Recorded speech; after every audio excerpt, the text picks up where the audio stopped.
તો બોટાદ જિલ્લાના ગઢડા શહેર તેમજ તાલુકાના અનેક ગામોમાં ગઈકાલે સાંજના સમયે કમોસમી વરસાદ અને મિની વાવાઝોડું ફૂંકાતા ખેડૂતોને ભારે નુકસાન થયું છે। જોરદાર પવન સાથે વરસાદ પડતા ઘઉં, ચણા, જીરું, વરિયાળી, જુવાર સહિતના પાકને નુકસાન। અડતાળા, લાખણકા, ખોપાડા, ઢસા, માંડવધાર, ગોરડકા, કેરાડા, રામપરા, રોજમાળ, રણિયાળા, સમઢિયાળા, પીપળ, ગુંદાળા, પાટણા, ટાટમ, ભીમદાડ, લીંબાડી, લીંબડિયા સહિતના ગામોમાં પાકને નુકસાન। તો કેટલાક ખેડૂતોના કપાસ વીણવાના બાકી હતા તે પણ વરસાદથી પલળી ગયા છે અને અનેક જગ્યાએ વૃક્ષો ધરાશયી થયા છે। ગઢડા પંથકના ખેડૂતો સરકાર તરફથી સહાય મળે તેવી આશા રાખી રહ્યા છે, જેથી તેઓ પરિવાર પગભર થઈ શકે। હવે સાહેબ એમાં નુકસાન તો ઘઉં આડા પડી ગયા બધા હતા।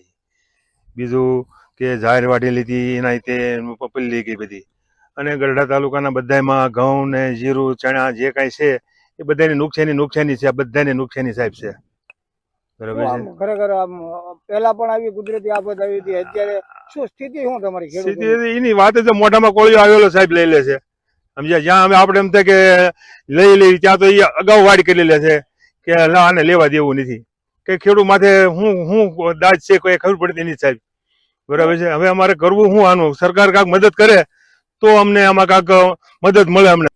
હાલ તો ખેડૂતો નિરાશ થઈ ગયા છે, કારણ કે ગઢડા શહેર અને તાલુકા આજુબાજુના રણિયાળા, બોડકી, ચિરોડા, ગઢાળી, અડતાળા, લાખણકા, ગોળકા આ બધા જે ગામ છે, આ બધા ગામની અંદર કાલ બપોર પછી અચાનક જ તે વાતાવરણમાં પલટો આવ્યો અને એક ધારો તે પવન અને વરસાદ, જેથી કરીને જે ખેડૂતોના પાક હતા આ પાકની અંદર બહુ મોટા પ્રમાણમાં નુકસાન થયું છે। કારણ કે જે સણ્યા છે તે સણ્યા અત્યારે બધા લઈ રહ્યા છે અને જુવાર પણ પલળી ગઈ છે।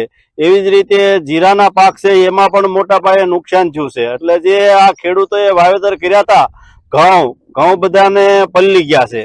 એટલે વારંવાર આ કુદરતી આફત જે છે એ ખેડૂતો ઉપર આવી અને પડે છે, ત્યારે અમારે એક જ માંગ છે કે કાંઈક જો આમાં સરકારની સહાયતા મળે તો ખેડૂત ટકી રહે, નકર વારંવાર ખેડૂત ઉપર આવો આફત આવે તો ખેડૂત કેટલોક ટાઈમ એમનામ ટક્કર લઈ શકે। કાલે વરસાદ એટલો બધો પડ્યો અને એટલો બધો પવન હતો કે આ નુકસાન જોવો છો, આ ઘઉં આખા ઊંધા પડી ગયા છે। અને બીજું આખું ગઢડા તાલુકાની અંદર અડતાળા, લાખણકા, ખોપાળા, ઉગામેડી દરેક ગામની અંદર બહુ મોટા પ્રમાણમાં પાકમાં નુકસાન છે। ઘઉં છે, જુવાર છે, ચણ્યા છે, બાજરી છે, કપાસ છે, બધાની અંદર બહુ મોટા પ્રમાણમાં કાલે નુકસાન થયેલ છે।